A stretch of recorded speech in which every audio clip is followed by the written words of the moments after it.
Well, it's that time of year again here at ARTV, and as a run-up to our coverage on Anime Central, we're here at C2E2 down here in the beautiful McCormick Center right on Chicago's lakefront. And I've got with me here Carmela Kupritz from MadHatter Magazine, and we are having a little Gothic tea party. So I've got my tea in a paper cup, I've got my muffin in a cellophane bag, and I've got Carmela here to tell me a little bit about MadHatter Magazine. Carmela, let me know what MadHatter is all about. MadHatter is about art, Gothic and Lolita fashion and music, Japanese punk music, Japanese rock music, and a little bit of dark pop. In America, for MadHatter, we want to also incorporate the American goth spirit, or the European and German goth spirit, kind of where it's all started from. Sort of like an East meets West kind of thing. Yeah, exactly. So, in the average issue of MadHatter, what would you be likely to find? You'd be certain to find some Japanese punk and rock music, a little bit of fashion. We do touch on things like going digital. Is it good to download? Is it not? How does it hurt the industry? We try to be informative also about conventions, especially where concerned where Gothic and Lolita musicians might perform, like Mana performed at Anime Expo last year, and a lot of Gothic Lolitas came out. Do you find there's difficulty in sort of bringing it all together as you're spanning the globe? Actually, it is pretty hard. I think one of the things that we run up against, probably like you have on reading about Gothic and Lolita, that there's so many different views about what Gothic and Lolita is, and so I think that's the most difficult part about it. I like to bring a little bit of the aggressiveness to it and the angry to it, because in America we do have a lot of Gothic kids still, and I think goth culture is still a big part of the American culture. You know, it fed the emo, movement. A lot of, even grunge kids kind of related to it, skateboarders. So I think keeping that aggressive industrial edge to it is really important. So we cover cyber DJs as well, because a lot of industrial cyber DJs kind of blend over into like that Gothic element. And even if you look at the 80s, a lot of the punk and a lot of the metal bands even were a little bit older than a lot of the bands that kind of come out now. And I think it's because they really wanted to play music and they had to get experience and learn how to play. You can't just go into a studio and get a computer and just, put together some tracks and say, hey, I'm a musician.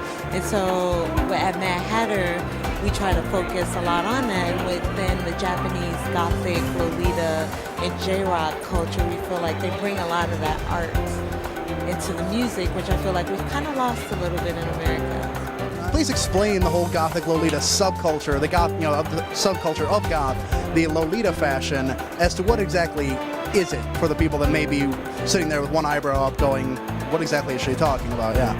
Well, I want to first say that I'm actually not a Gothic Lolita myself. I don't define myself as that, because once you do, then you got so many people that expect so many things, or they want to define you, or they want to say you're not or you are. But within that, I feel akin to it. And so feeling akin to it, meaning like, what is Gothic Lolita? It's kind of like a throwback. You think Victorian times, you think, the Palace of Versailles, you think, a sense of propriety, how, a girl wants to feel feminine, beautiful. You think of dolls. You don't think of like little girl, little Lolitas, little girls of Moe, like running around. That's not what Gothic Lolita's about. Actually, Gothic Lolita is more a woman empowerment. A lot of Gothic Lolitas really tend to look within themselves, focus on their art and their fashion instead of trying to make some other guy happy, or wearing some short skirt, or being half naked. So I feel like Gothic Lolita is very empowering. That's fascinating. I never would have thought of it like that. A very interesting way to put it. And yeah, I noticed as I looked up some of the stuff online, it was very much, there were rules. I mean, there's ones you cannot do this, you have to do this, about the way they dress, the way they act, what colors you can wear even. And it was really something I'd never even noticed, because, I mean, you go to an anime convention, you see the girls walking around, the pink frilly things with the umbrella and everything, and you think, oh, well, it's just an outfit. There are rules for this. And people will tear you down if you do not follow these rules. So I didn't realize it was such a large, intricate thing that was going on. There is, and I think that's why I'm hesitant to ever say, like, I'm Gothic Lolita. A lot of times I'll say I'm a diva, you know, but I won't say I'm Gothic Lolita. There are rules, but like I said, it's like a throwback. If you think back to ancient Japan, let's say, when people wore kimonos, it didn't matter how hot it was or how cold it was. If it wasn't that time of the year where you were supposed to change, you know, your outer kimonos, you know, to the quilted one, or change the color. You know, it didn't matter what the weather said. It was dictated by, you know, when the seasons changed. And it was the same in Victorian times. You know, you didn't wear white after Labor Day or certain things like that. So when you think about it, it's more of a throwback, you know, to that sense of propriety, which I feel is empowering to women. You know, you're just not throwing yourself out there just for the sake of getting attention. You know, you have rules to follow. And if anybody's seen any of my stuff here at ARTV, you know I'm pretty much a fan of any kind of throwback you can imagine. So, Camilla, how about you tell us a little bit about what you're planning to do for the future here at MadHatter? We do have a jewelry line. This is our whimsical bracelet.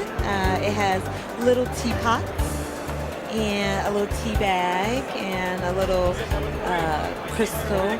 And then we have another one, which Suicide Ali, a band based out of Japan that just came here last week. They did a photo shoot with the bracelet on. It's called Dark Forest. So it's thinking about fairies and, you know, the kind of gothic feeling of being in a dark forest, magical. So we're going towards bracelets, having the magazine, becoming a brand name, you know, clothes. We want to expand because we don't want the culture of anime and Japanese music and fashion to die out. So we want to expand it instead of retracting like a lot of companies are doing right now. Well, we'll probably be posting some information in regards to that, so everyone can sort of get into this if they are interested in what they see here. So, take a look at MadHatter Magazine. If you're curious about any of the music, check it out. And be sure to check us out when we hit up the 13th Annual Anime Central Convention in Chicago here in May of 2010. This is Eric signing off.